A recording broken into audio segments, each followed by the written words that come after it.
आज 90वां भारतीय वायुसेना दिवस है और वायुसेना दिवस के मौके पर चंडीगढ़ में एयर शो का आयोजन किया जाएगा।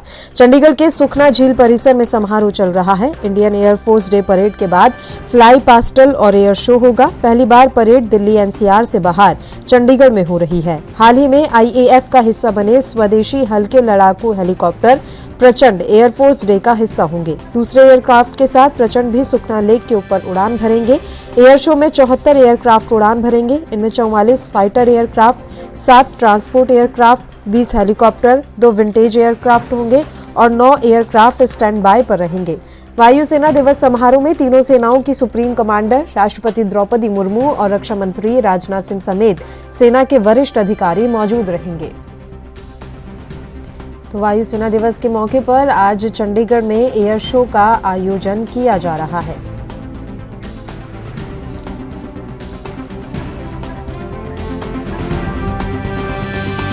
और हमारे साथ इस मसले पर चर्चा करने के लिए रक्षा विशेषज्ञ के तौर पर पीके सहगल जी इस समय फोन लाइन पर जुड़ गए हैं। सीधा उन्हीं का रुख कर लेते हैं। सर, स्वागत है आपका एएनबी न्यूज पर। आपसे सर समझना चाहेंगे, आज वायुसेना की 90वीं वर्षगांठ है और भव्य एयर शो का आयोजन किया जा रहा है। जब इस तरह के कार्यक्रम आयोजित किए जाते हैं तो दुनिया में किस तरह की छवि हमारी सेना की और खासकर वायुसेना की जाती है? इसमें किसी तरह का कोई शक नहीं। आज हिंदुस्तान की जो वायुसेना है 90 साल उम्र 90 साल हो गई है एंड इसका fourth most powerful air force in the world. Hindustan की एयरफोर्स को स्थापित किया गया था 1932 में और इसको पहला हवाई जहाज आया था 1963 में। उस समय केवल 6 अफसर थी और 17 हवाई सैनिक थे। और आज जो है ये हिंदुस्तान की as far as man power concern ये थर्ड लार्जेस्ट एयरफोर्स है एंड एज फार एयरफोर्स की रैंकिंग है दुनिया में चौथी सबसे पावरफुल एयरफोर्स है।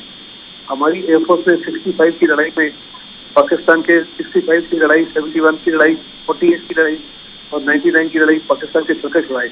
और जहाँ तक चाइना का ताल्लुक है, चाइना भी हमारी एयरफोर्स से काफी ज्यादा घबराता है।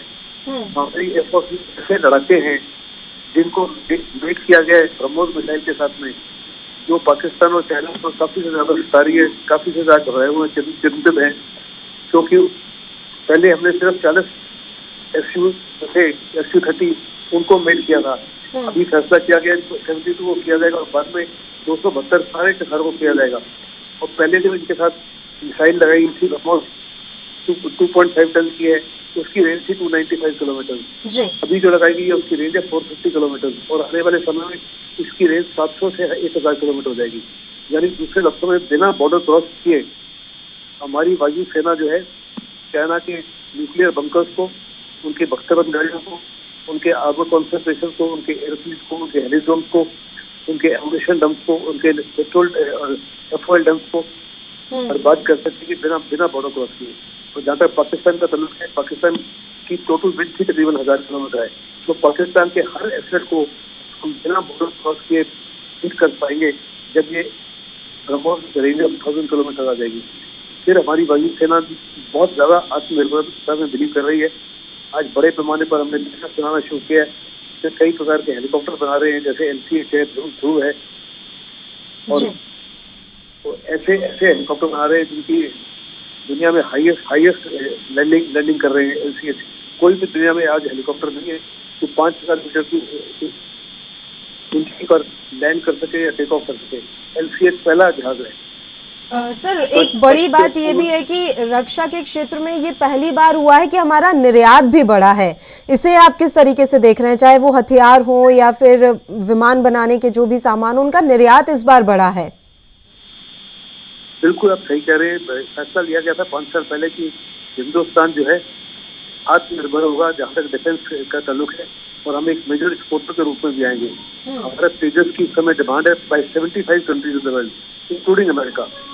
ये बहुत ही ज्यादा दर्शाती है हिंदुस्तान की ग्रोइंग इमेज को, हिंदुस्तान के ग्रोइंग कॉन्फिडेंस को और हिंदुस्तान की क्षमता को।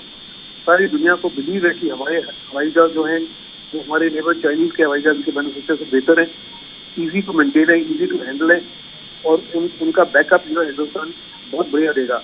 फिर हमारे यहाँ कई प्रकार की मिसाइलें हिंदुस्तान बना रहे हैं, कई प्रकार के रडार हिंदुस्तान बना रहे हैं। इनकी भी बड़ी जबरदस्त डिमांड है बाय वेरी फ्रेंडली कंट्रीज और हमने फैसले भी कर लिए हैं कि कुछ कंट्रीज को हम ये देने जा रहे हैं।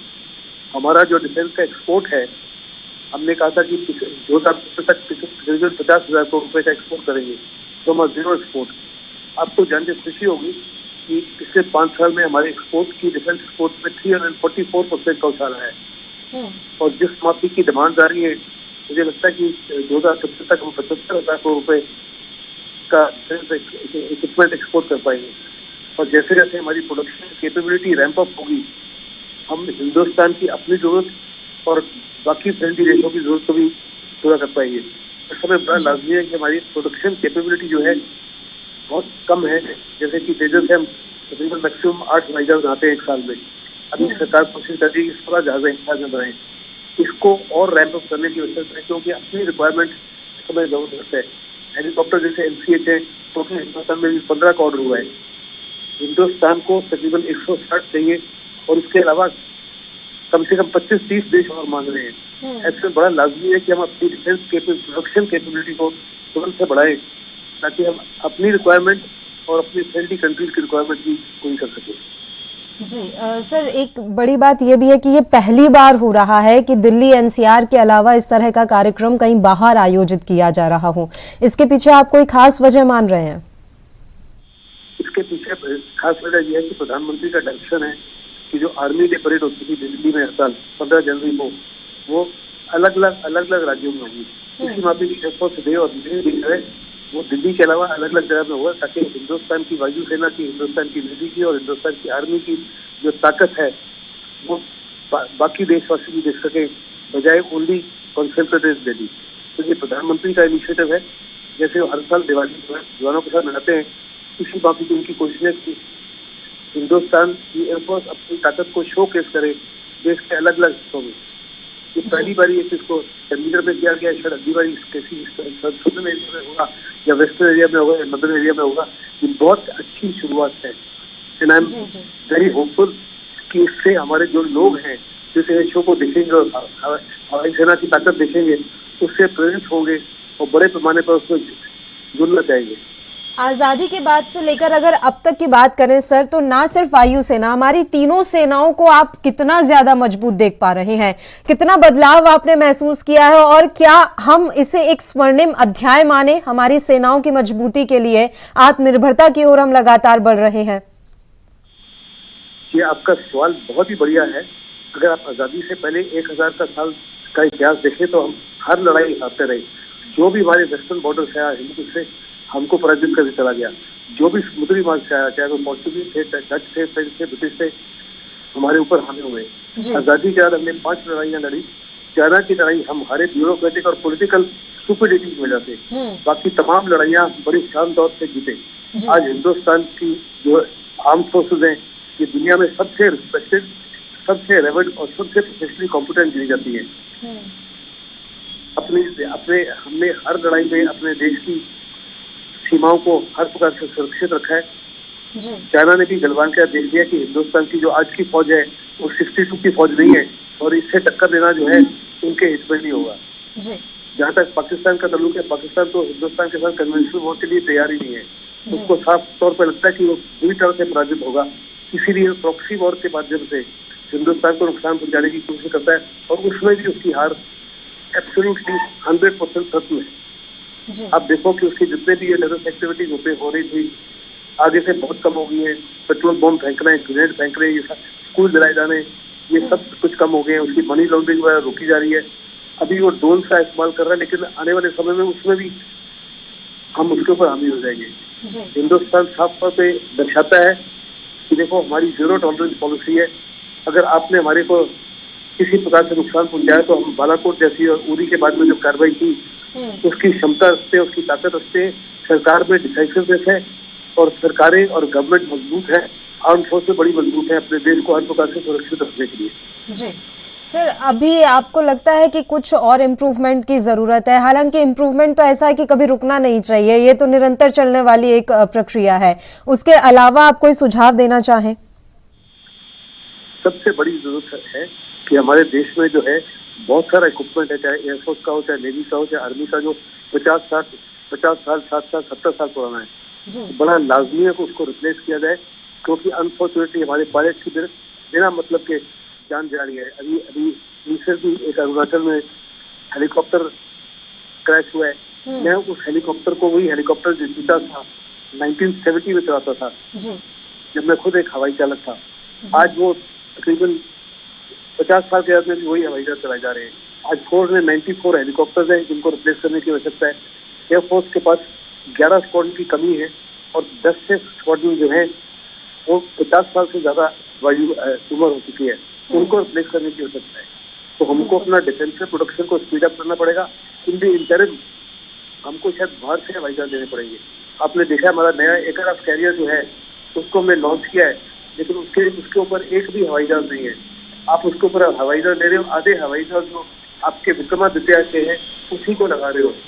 अगले 1 साल से 2 साल तक ये आप वास्तव में उसको एक कॉम्बैट पोटेंशियल देना चाहते हो तो उसको जल्दी से जल्दी आपको सही प्रकार के हवाई जहाजों में लैस करना होगा।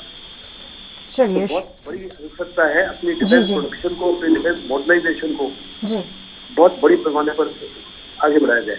चलिए फिर जो हमारी इंटीग्रेशन और जॉइंटनेस है और थिएटराइजेशन है, इसमें रुकावट आ चुकी है। बड़ा लाजमी है कि हम अपनी आर्म फोर्सेस को 21वीं सेंचुरी की हाइब्रिड वॉरफेयर, जिसमें आर्टिफिशियल इंटेलिजेंस होगा, स्पेस वेपन सिस्टम होंगे, लेजर बेस्ड वेपन सिस्टम होंगे और हर प्रकार के आधुनिक इंफॉर्मेशन वॉरफेयर होगा, साइबर वॉरफेयर होगा, उसके लिए हर प्रकार से तैयार करें, जिसमें थिएटराइजेशन, जॉइंटनेस और इंटीग्रेशन की जबरदस्त आवश्यकता है। और इसमें बड़ी जबरदस्त ढील है। आप देखो जनरल रावत की मृत्यु के बाद 9 महीने लगने के बाद हमको नया सीडीएस मिला और वो भी एक मजबूत सरकार, एक डिसाइसिव सरकार ने इस पर समय लगाया है। It's a very wrong message. ठीक है सर, मेरा आखिरी सवाल है, आज नई यूनिफॉर्म भी लॉन्च की जानी है, इस पर भी मैं आपका एक कमेंट चाहूंगी। देखो, nothing in the world is permanent.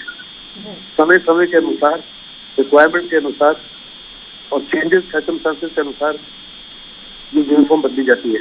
आप देखो, अगर आपको याद होगा 60s में हमारी फौज की क्या यूनिफॉर्म थी, फिर से 80s 90s में फिर से यूनिफॉर्म चेंज हुई, फिर से यूनिफॉर्म चेंज हुई। इसी बात एयरफोर्स ने रेडी 1-2 बारी पहले चेंज की है। तो बड़ा लाजमी है कि मॉडर्नाइजेशन लाया जाए, ऐसी यूनिफॉर्म लाया जाए जो आपको हर प्रकार से सहायता दे, हर प्रकार के क्लाइमेट में काम करने के लिए, जो क्लाइमेट फ्रेंडली हो, जो एनवायरमेंट फ्रेंडली हो और जो हर प्रकार से इजी टू मेंटेन हो, क्योंकि मेंटेनेबिलिटी बड़ी इंपॉर्टेंट है और साथ में अफोर्डेबल हो। चलिए, शुक्रिया सर, आप हमारे साथ जुड़े इस महत्वपूर्ण मसले पर चर्चा करने के लिए। तो आपको बता दें कि आज 90वां भारतीय वायुसेना दिवस है। चंडीगढ़ के सुखना झील परिसर में समारोह चल रहा है। इंडियन एयरफोर्स डे परेड के बाद फ्लाई पास्टल और एयर शो होगा। पहली बार परेड दिल्ली एनसीआर से बाहर चंडीगढ़ में हो रही है। हाल ही में आईएएफ का हिस्सा बने स्वदेशी हल्के लड़ाकू हेलीकॉप्टर प्रचंड एयरफोर्स डे का हिस्सा होंगे। दूसरे एयरक्राफ्ट के साथ प्रचंड भी सुखना लेक के ऊपर उड़ान भरेंगे। एयर शो में 74 एयरक्राफ्ट उड़ान भरेंगे। इनमें 44 fighter aircraft, 7 transport aircraft, 20 helicopter, 2 vintage aircraft होंगे और 9 एयरक्राफ्ट स्टैंड बाय पर रहेंगे। वायुसेना दिवस समारोह में तीनों सेनाओं की सुप्रीम कमांडर राष्ट्रपति द्रौपदी मुर्मू और रक्षा मंत्री राजनाथ सिंह समेत सेना के वरिष्ठ अधिकारी मौजूद रहेंगे। और लाइव तस्वीरें भी लगातार आ रही हैं जो हम आप तक पहुंचा भी रहे हैं। चंडीगढ़ में भव्य एयर शो का आयोजन आज किया जाना है। आपको बता दें कि वायुसेना के 90वीं वर्षगांठ पर यह आयोजन हो रहा है और इस आयोजन को लेकर हर कोई काफ़ी उत्साहित नजर आ रहा है। आज भारतीय वायुसेना के 90 साल पूरे हो रहे हैं। इस बार चंडीगढ़ में वायुसेना का मुख्य कार्यक्रम परेड और एयर शो हो रहा है। पहली बार एयरफोर्स डे की परेड का आयोजन गाजियाबाद के हिंडन एयरफोर्स स्टेशन के बाहर चंडीगढ़ में हो रहा है। वायुसेना की तरफ से सुखना लेक पर सबसे बड़ा एयर शो किया जाएगा। फ्लाई पास्ट में 83 एयरक्राफ्ट हिस्सा ले रहे हैं और ये सारे एयरक्राफ्ट बेहतरीन अपने करतब दिखाएंगे।